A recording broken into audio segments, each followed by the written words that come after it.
राजा परीक्षित ने पूछा, भगवन, अजातशत्रु धर्मराज युधिष्ठिर के राजसूय यज्ञ महोत्सव को देखकर जितने मनुष्य, नरपति, ऋषि, मुनि और देवता आदि आए थे, वे सब आनंदित हुए, परंतु दुर्योधन को बड़ा दुख और पीड़ा हुई। यह बात मैंने आपके मुख से सुनी है। भगवान, आप कृपा करके इसका कारण बतलाइए। श्री सुखदेव जी महाराज ने कहा, परीक्षित, तुम्हारे दादा युधिष्ठिर बड़े महात्मा थे। उनके प्रेम बंधन से बंधकर सभी बंधु बांधवों ने राजसूय यज्ञ में विभिन्न सेवा कार्य स्वीकार किया था। भीमसेन भोजनालय की देखरेख करते थे, दुर्योधन कोषाध्यक्ष थे, सहदेव अभ्यागतों के स्वागत सत्कार में नियुक्त थे और नकुल विविध प्रकार को सामग्री एकत्र करने का काम देखते थे। अर्जुन गुरुजनों की सेवा शुश्रूषा करते थे और स्वयं भगवान श्री कृष्ण आए हुए अतिथियों के पांव पखाड़ने का काम करते थे। देवी द्रौपदी भोजन परोसने का काम करती और उदार शिरोमणि कर्ण खुले हाथों से दान किया करते थे।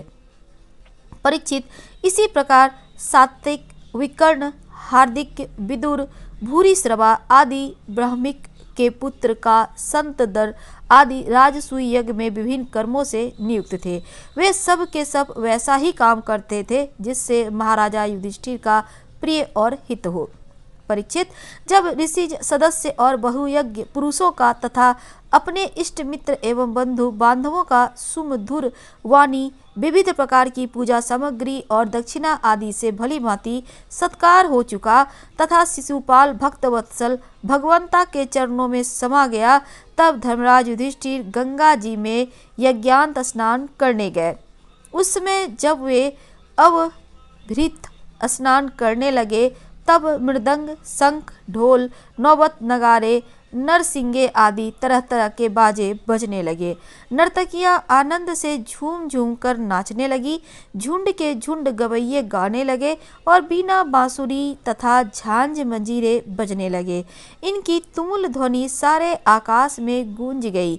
सोने के हार पहने हुए यदु, सुंजय, कंबोज, कुरु, केकय, कौशल देश के नरपति रंग बिरंगी ध्वजा पताकाओं से युक्त और खूब सजे धजे गजराजों, रथों, घोड़ों और सुसज्जित वीर सैनिकों के साथ महाराज युधिष्ठिर को आगे करके पृथ्वी को कपाते हुए चल रहे थे।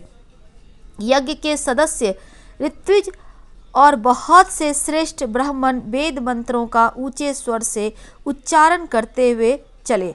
देवता, ऋषि, पितर, गंधर्व आकाश से पुष्पों की वर्षा करते हुए उनकी स्तुति करने लगे। इंद्रप्रस्थ के नर नारी इत्र फुलेल, फूलों के हार, रंग बिरंगे वस्त्र और बहुमूल्य व आभूषणों से सज धज कर एक दूसरे पर जल, तेल, दूध, मक्खन आदि रस डालकर भिगो देते, एक दूसरे के शरीर में लगा देते और इस प्रकार क्रीड़ा करते हुए चलने लगे।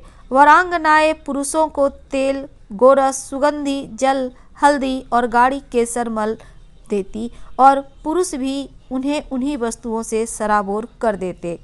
उस समय इस उत्सव को देखने के लिए जैसे उत्तम उत्तम विमानों पर चढ़कर आकाश में बहुत सी देवियां आई थी, वैसे ही सैनिकों के द्वारा सुरक्षित इंद्रप्रस्थ की बहुत सी राज महिलाएं भी सुंदर सुंदर पालकियों पर सवार होकर आई थी। पांडवों के ममेरे भाई श्री कृष्ण और उनके सखा उन रानियों के ऊपर तरह तरह के रंग आदि डाल रहे थे। इससे रानियों के मुख लजीली मुस्कुराहट से खिल उठते थे। उनकी बड़ी शोभा होती थी। उन लोगों के रंग आदि डालने से रानियों के वस्त्र भीग गए थे। इससे उनके शरीर के अंग प्रत्यंग, जंघा, कटिभाग, वक्षस्थल कुछ कुछ दिख से रहे थे। वे भी पिचकारी और पात्रों में रंग भर भर कर अपने देवरों और उनके सखाओं पर उधेल रही थी। प्रेम भरी उत्सुकता के कारण उनकी चोटियां और जूड़ों के बंधन ढीले पड़ गए थे तथा उनमें से गुथे हुए फूल गिरते जा रहे थे। परीक्षित, उनका यह रुचिर और पवित्र विहार देखकर मलिन अंतःकरण वाले पुरुषों का चित्त चंचल हो उठा था, काम मोहित हो जाता था।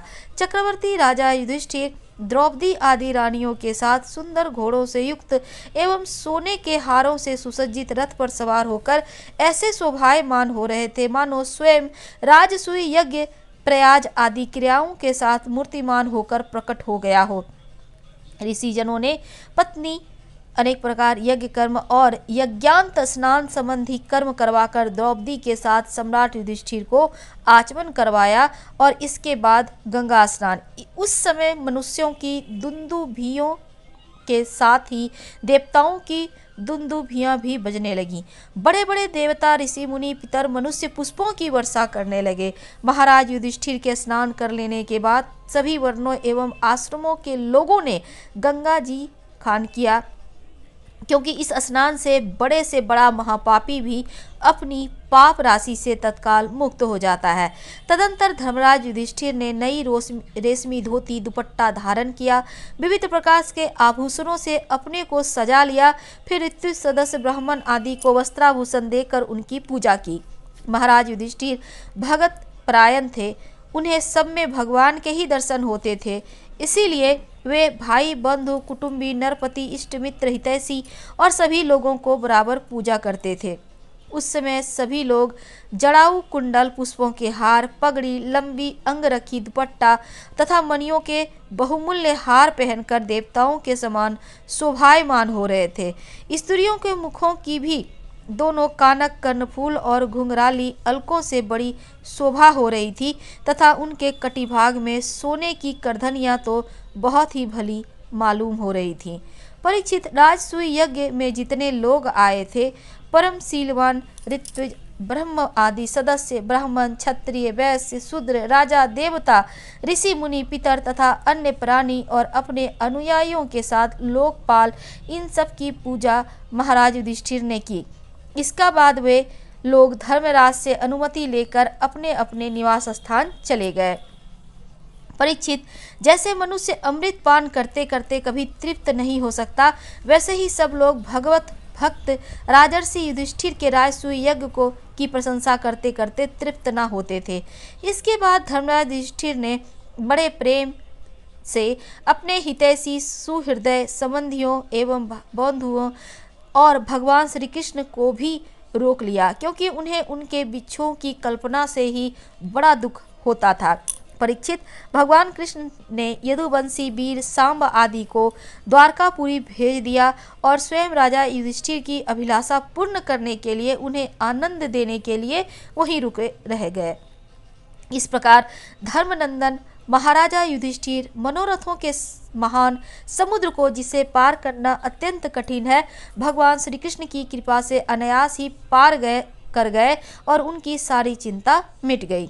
एक दिन की बात है, भगवान के परम प्रेमी महाराज युधिष्ठिर के अंतःपुर को सौंदर्य, संपत्ति और राजसूय यज्ञ के द्वारा प्राप्त महत्व को देखकर दुर्योधन का मन डाह से जलने लगा।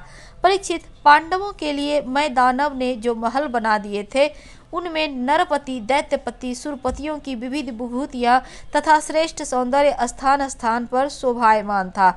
उनके द्वारा राजा रानी द्रौपदी अपने पतियों की सेवा करती थी। उस राजभवन में उन दिनों भगवान श्री कृष्ण की सहस्त्रों रानियां निवास करती थी। नितंब के भारी भार के कारण जब वे उस राजभवन में धीरे धीरे चलने लगती थी, तब उनके पायजेबों की झनकार चारों ओर फैल जाती थी। उनका कटिभाग बहुत ही सुंदर था तथा उनके वक्षस्थल पर लगी हुई केसर की लालिमा से मोतियों के सुंदर श्वेत हार भी लाल लाल जान पड़ते थे। कुंडलों की और पराली अलकों को लता से उनके मूल की शोभा और भी बढ़ जाती थी। यह सब देखकर दुर्योधन के हृदय में बड़ी जलन होती थी। परीक्षित, सच पूछो तो दुर्योधन का चित्त द्रौपदी में आसक्त था और यही उसकी जलन का मुख्य कारण भी था। एक दिन राजा धीराज महाराज युधिष्ठिर अपने भाइयों, संबंधियों एवं अपने नयनों के तारे परम हितैषी भगवान श्री कृष्ण के साथ मैं दानव की बनाई सभा में स्वर्ण सिंहासन पर देवराज इंद्र के समान विराजमान थे। उनकी भोग सामग्री, उनकी राज्य लक्ष्मी ब्रह्मा जी के ऐश्वर्य के समान थी। वंदी जन उनकी स्तुति कर रहे थे। उसी समय अभिमानी दुर्योधन अपने दुशासन आदि भाइयों के साथ वहां आया और उसके सिर पर मुकुट, गले में माला, हाथ में तलवार थी। परीक्षित, वह क्रोधवश द्वारपालों और सेवकों को झिड़क रहा था। उस सभा में मैदानव ने ऐसी माया फैला रखी थी कि दुर्योधन ने उससे मोहित हो स्थल को जल समझकर अपने वस्त्र समेट लिए और जल को स्थल समझकर उसमें गिर पड़ा। उसको गिरते देख भीमसेन, राजरानियां तथा दूसरे नरपति हंसने लगे। यद्यपि युधिष्ठिर उन्हें ऐसा करने से रोक रहे थे, परंतु प्यारे परीक्षित, उन्हें इशारों से श्री कृष्ण का अनुमोदन प्राप्त हो चुका था। इससे दुर्योधन लज्जित हो गया, उसका रोम रोम क्रोध से जलने लगा। अब वह अपना मुंह लटकाकर चुपचाप राजभवन से निकलकर हस्तिनापुर चला गया। यह घटना को देखकर सत्पुरुषों में हाहाकार मच गया और धर्मराज युधिष्ठिर का मन भी कुछ खिन्न सा हो गया। परीक्षित, यह सब होने पर भी भगवान श्री कृष्ण चुप थे। उनकी इच्छा थी कि किसी प्रकार पृथ्वी का भार उतर जाए, और सच पूछो तो उन्हीं की दृष्टि से दुर्योधन को वह भ्रम हुआ था। परीक्षित, तुमने मुझसे यह पूछा था कि उस महान राजसूय यज्ञ में दुर्योधन को डाह क्यों हुआ, जलन क्यों हुई, सो यह सब मैंने तुम्हें बतला दिया। आगे की कथा 76वें अध्याय में लेकर हम कल आपसे जुड़ेंगे। अभी आपसे विदा लेते हैं। पसंद आए तो लाइक कर सब्सक्राइब करें, शेयर करें, कमेंट करें। धन्यवाद।